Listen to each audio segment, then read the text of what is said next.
Study IQ IAS, अब तैयारी हुई अफोर्डेबल।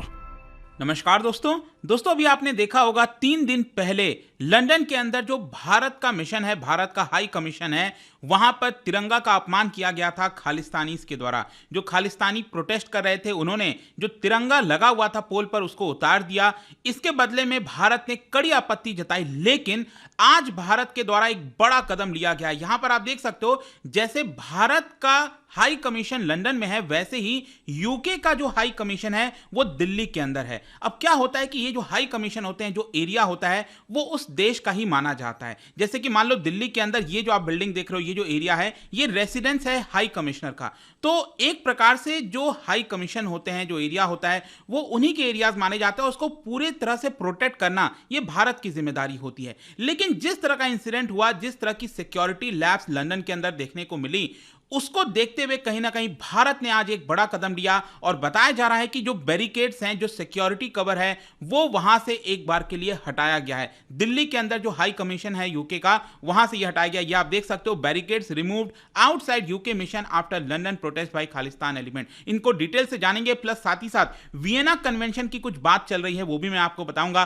काफी कुछ जानने को है, चलिए आगे बढ़ते हैं। लेकिन उससे पहले ध्यान रखिएगा, एक बहुत ही इंपॉर्टेंट बैच 2024 में अगर आप यूपीएससी की प्रिपरेशन कर रहे हैं, 2024 का एग्जाम देंगे, तो ये वाला जो बैच है दोस्तों, जिसमें प्रीलिम से लेकर इंटरव्यू तक की पूरी तैयारी कराई जाएगी, 25 मार्च से स्टार्ट हो रहा है। लेकिन खास बात यह है कि अगर आप ये बैच लेते हो और अगर आपका प्रीलिम्स क्रैक हो जाता है, तो मेंस की पूरी जिम्मेदारी ये स्टडी IQ की होगी। मतलब कि आपका जो भी खर्चा है मेंस के लिए, आपको हमारे हेडक्वार्टर बुलाया जाएगा दिल्ली में, वहां पर आपको रहने का, खाने का, मेंस की पूरी तैयारी का खर्चा जो है वो अकेले study IQ free of cost देगा। तो आई डोंट थिंक कि इससे बड़ा बैच भारत में कहीं लॉन्च हो सकता है। एक ग्रेट अपॉर्चुनिटी है। आपको सिंपली हमारे वेबसाइट ऐप पर जाना है और कमेंट सेक्शन में भी इसका लिंक दिया है, वहां पर जाकर यूज करिए कोड अंकित लाइव, ताकि एक्स्ट्रा आपको डिस्काउंट मिले और आप इस बैच के अंदर एनरोल करा सकें। इसके अलावा भी आपको पता है कि जो EPFO का बैच है दोस्तों, वो स्टार्ट हो चुका है again. It's a big way, क्योंकि यहां पर क्या है कि यूपीएससी का एक काफी अच्छा ऑल्टरनेटिव के तौर पर EPFO का भी एग्जाम लिखते हैं।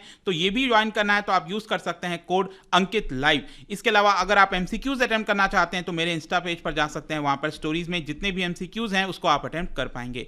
चलिए शुरुआत करते हैं और सबसे पहले देखते हैं एग्जैक्टली हुआ क्या। यहां पर आप ये ट्वीट देख सकते हो, Indian authorities remove barricades from in front of British high commissioners residence. तो जो ब्रिटिश, जैसे क्या होता है ना कि जो अमेरिका में अगर हमारा कोई जो है मिशन है, तो उसको एम्बेसी बोला जाता है। अक्सर आप एम्बेसी सुनते होंगे। लेकिन क्या है कि जो कॉमनवेल्थ कंट्रीज हैं, मतलब कि जिन जिन देशों में ब्रिटेन का राज हुआ करता था, पहले ब्रिटेन के अंडर में आते थे, तो वहां पर जो मिशन होते हैं बेसिकली उसको हाई कमीशन कहते हैं। चीज वही है, एम्बेसी और हाई कमीशन एक ही है, बट क्योंकि ब्रिटेन के साथ जिनका ताल्लुक है वो हाई कमीशन कहा जाता है। क्योंकि पाकिस्तान ले लो, भारत ले लो, ये भी क्या है कि आजादी के पहले ब्रिटेन के शासन में थे। तो क्या होता है कि ये दोनों आपस में जो मिशंस होंगे उसको हाई कमीशन कहा जाएगा, राइट। और वैसे अगर हम यूएस के साथ रिलेशन देखें तो उसको एम्बेसी कहा जाएगा। तो ये आप देख सकते हो, ये रेसिडेंस है जो हाई कमिश्नर है उनका। और यहां पर ट्वीट में आप देख सकते हो, ये जो आप देख पा रहे हैं ये बेसिकली हाई कमीशन है, ठीक है, यूके का। दोनों जगह से बताया जा रहा है जो बैरिकेड्स वगैरह रहते हैं। नॉर्मल केस में क्या होता है, आपने देखा होगा दिल्ली में अगर आप आए होगे कहीं पे, दिल्ली पुलिस का इस तरह से बैरिकेड वगैरह लगा रहता है प्रॉपर चारों तरफ से, और यहां पर जो बंकर्स वगैरह हैं वो भी लगा के रखा जाता है, ताकि यहां पर किसी प्रकार की परेशानी ना हो, किसी प्रकार का अटैक ना हो जाए, क्योंकि ये काफी प्रोटेक्टेड एरियाज होते हैं। जैसे कि आपको पता है यूके मिशन जो है आपका, ये आपको मिलेगा शांति पथ में चाणक्यपुरी डिप्लोमेटिक एनक्लेव के अंदर। और जो ब्रिटिश हाई कमिश्नर का जो घर है, इनका नाम है एलेक्स एलिस, इनका जो घर है वो राजा जी मार्ग पर है। तो वहां पर जो बैरिकेड्स वगैरह लगा हुआ था दिल्ली पुलिस का, उसको भारत ने यहां पर हटा दिया है। ऑल्दो बताया यह जा रहा है लोगों के द्वारा कि सिक्योरिटी जो पर्सनल है उसमें कमी नहीं लाई गई है, लेकिन जो बैरिकेड्स और बंकर वगैरह वहां पर लगे हुए थे उसको कहीं ना कहीं भारत ने हटाया। क्वेश्चन यह है कि भारत ने इतना बड़ा कदम क्यों लिया। देखो सिंपल सी चीज है, लंदन में जो भी कुछ हुआ अभी संडे को, आपने देखा होगा इस तरह की तस्वीर, ये जो आप बिल्डिंग देख रहे हो ये बेसिकली भारत का हाई कमीशन है लंदन के अंदर। तो वहां पर ऑब्वियस सी बात है ये झंडा लगा हुआ था, भारत का झंडा लगा था। तो खालिस्तानी जो है वो अमृतपाल को सपोर्ट करने के लिए आप देख सकते हो वहां पर पहुंच गए। स्पेशली कनाडा, लंदन, इस तरह की जगहों पर अक्सर आपको ये प्रोटेस्ट देखने को मिलते हैं। तो ये जो वो लोग वहां पर पहुंच गए और बाहर ये जो झंडा लगा हुआ था भारत का, उसका अपमान किया, उसको उतारा। ऑल्दो आप राइट साइड में देख सकते हो जो सिक्योरिटी पर्सनल है वो आते हैं और उस झंडा जो है वो अपने अंडर में ले लेते हैं।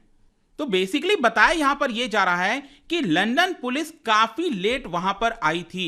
मतलब कि ये जो प्रोटेस्ट है वो लंबे समय से चल रहा था, काफी टाइम हो चुका था। और इनफैक्ट मैं आपको यह भी बताऊं तो भारत के द्वारा ऑलरेडी इंटेलिजेंस इनपुट शेयर किया गया था ब्रिटिश अथॉरिटीज के साथ कि देखिए आपको वहां पर सुरक्षा बढ़ा देनी चाहिए हमारे हाई कमीशन के बाहर, क्योंकि वहां पर खालिस्तानी के द्वारा जो प्रोटेस्ट है वो किया जाएगा। ये काफी हद तक इंटेलिजेंस इनपुट हमने ऑलरेडी बताया था, लेकिन उसके बावजूद भी यूके ने यहां पर नहीं सुना। और एक प्रकार से आप देख सकते हो किस तरीके से भारत का जो झंडे का अपमान है वो यहां पर हुआ था। ऑल्दो एक तरह से आपने ये भी देखा होगा, मैंने वीडियो बनाया भी था इसके ऊपर, कि किस तरीके से भारत ने खालिस्तानीज को जवाब देने के लिए आप देख सकते हो इतना बड़ा ह्यूज साइज का जो झंडा है वो हाई कमीशन के बाहर लगा दिया था। ये जो पोल पर झंडा है वो तो लग ही गया, लेकिन उसके ऊपर ये जो बड़ा वाला झंडा है वो भी कहीं ना कहीं एक इंडिकेट कर रहा था कि हमारा जो झंडा है वो हमेशा ऊंचा रहेगा। लेकिन अब इसको लेकर हम ऑफिशियल प्रोटेस्ट किया भारत ने। मतलब कि भारत का जो रिएक्शन आप देख सकते हो, सबसे पहले तो हमने यहां पर जो ब्रिटेन के डेप्यूटी हाई कमिश्नर हैं क्रिस्टीना स्कॉट, उनको समन किया, उनको बुलाया एक्सटर्नल अफेयर्स मिनिस्ट्री ने, और उनको बोला साफ साफ कि जो भी यूके के अंदर हुआ है वो बिल्कुल भी सही नहीं है, वो नहीं होना चाहिए। और आप देख सकते हो एक प्रॉपर जो जवाब है हमने यहां पर यूके को दिया था। सीनियर मोस्ट यूके डिप्लोमेट को समन किया। फिर यहां पर आप देख सकते हो सेकंड पैरा ध्यान से देखिएगा, क्योंकि इसी को लेकर मैं आपको आगे बताऊंगा। एन एक्सप्लेनेशन वॉज डिमांडेड, सबसे पहले तो हमने एक्सप्लेनेशन मांगा है। शी वॉज रिमाइंडेड, मतलब कि जो डेप्यूटी हाई कमिश्नर हैं उनको भारत ने रिमाइंड कराया in this regard of the basic obligation of the UK government under the Vienna Convention। मतलब कि कुछ वियना कन्वेंशन है जिसके तहत कुछ बेसिक ऑब्लिगेशन बनता है यूके का कि हमारे जो मिशंस हैं बाहर में यूके के अंदर उसको प्रोटेक्ट किया जाए। यहां पर यूके इतने लापरवाही से काम नहीं कर सकता। तो अब क्वेश्चन यह है कि भारत के द्वारा एक्सटर्नल अफेयर्स मिनिस्ट्री के द्वारा ये जो वियना कन्वेंशन यहां पर इन्वोक किया गया है ये एग्जैक्टली है क्या। मैं आपको बता दूं, वियना कन्वेंशन बेसिकली कई सारे ट्रीटी से रिलेटेड करता है। मतलब कि जो वियना शहर है, बेसिकली वियना आपको पता होगा ना ऑस्ट्रिया का कैपिटल है, ठीक है। तो वियना के अंदर जितने भी ट्रीटी साइन हुए हैं उसको वियना कन्वेंशन कहा जाता है। ज्यादातर ट्रीटीज आप देखोगे ना basically they are related to international diplomacy. मतलब कि इंटरनेशनल दो देश के बीच में डिप्लोमेसी कैसी रहेगी, किस तरह का रिलेशन होगा, इसको लेकर ज्यादातर ट्रीटीज मिलेगा। और अभी ये वाला जो वियना कन्वेंशन हमने इन्वोक किया है यूके को, बेसिकली वो वाला जो कन्वेंशन है इट इज रिलेटेड टू 1961। ये है Vienna convention on diplomatic relation. और ये 1961 वाला जो कन्वेंशन है वो ये बताता है कि कैसे दो देश आपस में जो डिप्लोमेसी है उसको मेंटेन करेंगे, अगर उसको टर्मिनेट करना है, खत्म करना है तो कैसे किया जाएगा। लेकिन बेसिक चीज आपको यह समझना है, ये कन्वेंशन साफ साफ कहता है कि अगर दूसरे देश का एम्बेसी या फिर हाई कमीशन आपके देश में है तो उसको प्रोटेक्ट करने की सारी जिम्मेदारी ये आपके ऊपर आती है। आप उसमें कोई लापरवाही नहीं कर सकते, फुल प्रोटेक्शन आपको देना होगा। और ये कन्वेंशन मैं आपको बता दूं 1964 में फोर्स में आ गया था और दुनिया के लगभग हर एक देश इस कन्वेंशन से जुड़े हुए हैं एक्सेप्ट टू कंट्रीज। एक है पलाऊ और दूसरा है साउथ सुडान। इनके अलावा जितने भी देश हैं, कंट्रीज हैं, वो यहां पर इस कन्वेंशन के पार्ट हैं। लेकिन क्वेश्चन यहां पर यह है कि क्या यूके ने अपना ऑब्लिगेशन फुलफिल नहीं किया। देखो जिस तरीके से मैंने भी आपको पिक्चर में दिखाया कि जो एक खालिस्तानी प्रोटेस्टर था वो हाई कमीशन के वॉल पर चढ़ गया, बालकनी में चढ़ गया और यहां पर झंडा उतारा और अपमान करने की कोशिश की। तो यह साफ साफ दिखाता है कि यह एक प्रकार से ब्रीच है और ऑब्लिगेशन सही से फुलफिल शायद यूके ने नहीं किया है। और भारत ने कहीं ना कहीं उसी का ही एक जवाब देने के लिए, चाहे आप सिंबॉलिक तौर पे कह लो चाहे जो भी है, आज ये जो भी कुछ हुआ है कि दिल्ली में ब्रिटेन के हाई कमीशन से बैरिकेड्स को हटाना, सिक्योरिटी पर्सनल को हटाना, मैं आपको बता दूं भारत ये पहली बार नहीं कर रहा है। 2013 में भी ऐसा एक इंसिडेंट हुआ था। 2013 में क्या था, यूएस से रिलेटेड मामला था।